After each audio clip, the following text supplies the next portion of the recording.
सब ने मुफस्सिरीन ने अपनी अपनी बात लिखी। मेरे उस्ताद गिरामी यहाँ फरमाया करते थे, भाई अगर तू दुनिया में अपने बेटे को धूप में बैठा देखे तो तेरा दिल फट जाता है। ये धूप में क्यों बैठा है, इसको शिर्क से बचा, शिर्क अकबर से भी बचा, असगर से भी बचा, खफी और जली दोनों किस्म के शिर्क से बचा। दुनिया में तेरा बेटा धूप में हो, तुझसे बर्दाश्त नहीं होता। बता अगर तेरा बेटा जहन्नम में गया तो तुझे कैसे बर्दाश्त होगा, आग में जलता हुआ तुझे। इसे अल्लाह से जोड़ दे, इसे रसूलुल्लाह सल्लल्लाहु अलैहि वसल्लम का गुलाम बना दे। मेरे नबी करीम सैयद आलम सल्लल्लाहु अलैहि वसल्लम ने फरमाया, जब तेरा बेटा 7 साल का हो जाए तो उसे मस्जिद लेके जा, 3 साल तक लेके जा मस्जिद। 10 साल का नमाज ना पढ़े तो सजा दे, 3 साल तक खुद अपने हाथों से ट्रेनिंग दे, उसे मस्जिद ले जा, आदाब मस्जिद बता, उसे नमाज सिखा, तू खुद ले करके जा, भेजने का नहीं कहा। फरमाया जब बच्चा 7 साल का हो जाए तो उसे मस्जिद, बड़ी मेहनत करते हैं हम बेटे को बंगला देने के लिए, बैंक बैलेंस देने के लिए, दिन रात एक कर देते हैं। खुदारा इसे नमाजी बनाने की भी मेहनत करो।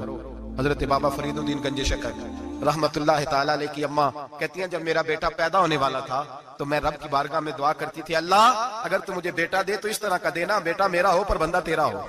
ऐ अल्लाह अगर बेटा देना तो इस तरह का देना, मेरे अल्लाह इस तरह की मुझे औलाद देना कि दूध वो मेरी छाती से पिए पर शुक्र तेरा अदा करे।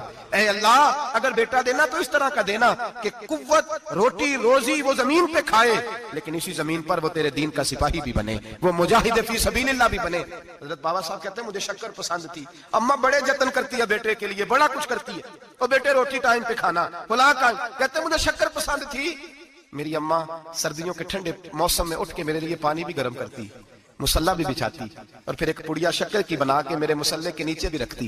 कहती बेटा नमाज पढ़े तो अल्लाह शक्कर देता है। आप फरमाते हैं मैं रोज नमाज की 5 नमाजों के वक्त मुसल्ला उठाता तो पुड़िया शक्कर की मिलती। स्कूल और मदरसे के मैं अपने क्लास फैलों को भी कहता नमाज पढ़ो बड़ी प्यारी शक्कर मिलती है। कहते मैं रोज शक्कर खाता। एक सवेरे फजर की नमाज में अम्मा ने वुजू तो कराया, मुसल्ला भी बिछाया, पर देहात की वो सादी बीवी जिसका सारा काम भी खुलूस पे मबनी था, जो ऑक्सफोर्ड से पढ़ी हुई तो नहीं थी लेकिन आदाब